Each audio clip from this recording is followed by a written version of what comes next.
പുഷ്പ, ഗീതാ ഗോവിന്ദം തുടങ്ങി നിരവധി സിനിമകളിലൂടെ പ്രേക്ഷകരുടെ മനം കവർന്ന നടിയാണ് രശ്മിക മന്ദാന. നാഷണൽ ക്രഷ് എന്നാണ് നടി രശ്മിക മന്ദാനയെ ആരാധകർ വിളിക്കുന്നത്. അടുത്തിടെയായിരുന്നു നടൻ വിജയ് ദേവരകൊണ്ടയുമായുള്ള രശ്മികയുടെ വിവാഹം. വലിയ ആഘോഷത്തോടെയാണ് വിവാഹ ചടങ്ങുകൾ നടന്നത്.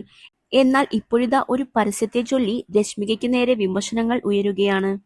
മുൻപ് രശ്മിക നൽകിയ ഒരു അഭിമുഖവും അതിനുശേഷം നടി അഭിനയിച്ച ഒരു പരസ്യവുമാണ് വിവാദത്തിന് കാരണമായി മാറിയിരിക്കുന്നത്.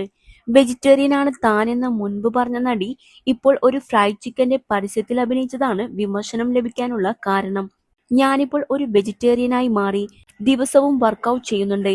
എന്റെ ആരോഗ്യത്തിന്റെ കാര്യത്തിൽ എനിക്കിപ്പോൾ വലിയ ശ്രദ്ധയാണ് എന്നായിരുന്നു പിങ്ക് വില്ലയ്ക്ക് നൽകിയ ഒരു അഭിമുഖത്തിൽ രശ്മിക പറഞ്ഞത്. കോടികൾ പ്രതിഫലം കിട്ടുമ്പോൾ മുൻപ് പറഞ്ഞതെല്ലാം മാറുകയാണെന്നാണ് ചിലർ സോഷ്യൽ മീഡിയയിൽ കുറിക്കുന്നത്. സെലിബ്രിറ്റികൾ പലപ്പോഴും തങ്ങൾ വ്യക്തിപരമായി ഉപയോഗിക്കാത്ത ഉൽപ്പന്നങ്ങൾ പ്രോത്സാഹിപ്പിക്കാറുണ്ട് എന്ന് ചിലർ നടിക്ക് അനുകൂലമായും എത്തിയിട്ടുണ്ട്. രശ്മികയെ കേന്ദ്ര കഥാപാത്രമാക്കി രാഹുൽ രവീന്ദ്രൻ സംവിധാനം ചെയ്ത ദ ഗേൾ ഫ്രണ്ട് ആണ് അവസാനം തിയേറ്ററിലെത്തിയ നടിയുടെ ചിത്രം.